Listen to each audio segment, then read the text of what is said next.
Buni qarang, ochkini rangini o'zgartirsangiz bo'ladi. Shunaqasini ko'rganmisiz? Oldin quyoshga chiqish uchun qora ochki olardingiz alohida. Uyga kirish uchun alohida kompyuter ochki yoki boshqacha ochkilar olardingiz. Endi buni qarang, rangini o'zgartirib yurursiz bo'ladi. Zo'ra?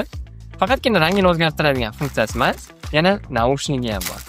Naushnigida siz telefoningizga ulab ashula eshitishingiz mumkin. Yoki rulda ketayotganda telefondan ham gaplashib ketsangiz bo'ladi. Bu Camelo degan brend o'zi shunaqa ochkilar chiqarar ekan. Yaqinda yana bitta ochki chiqarishdi. Videosini ko'ring. Videosida rangini o'zgartirsangiz bo'ladi. Ya'ni faqat qora oq emas, endi qizil, sariq, yashil, boshqacha ranglar ham qilsangiz bo'ladigan ochkilar ham chiqarishayotgan ekan. Buni dizayni ko'proq snowboard, lyuja uchadiganlar yoki velosiped uchadiganlarning ochkisiga o'xshab ketadi.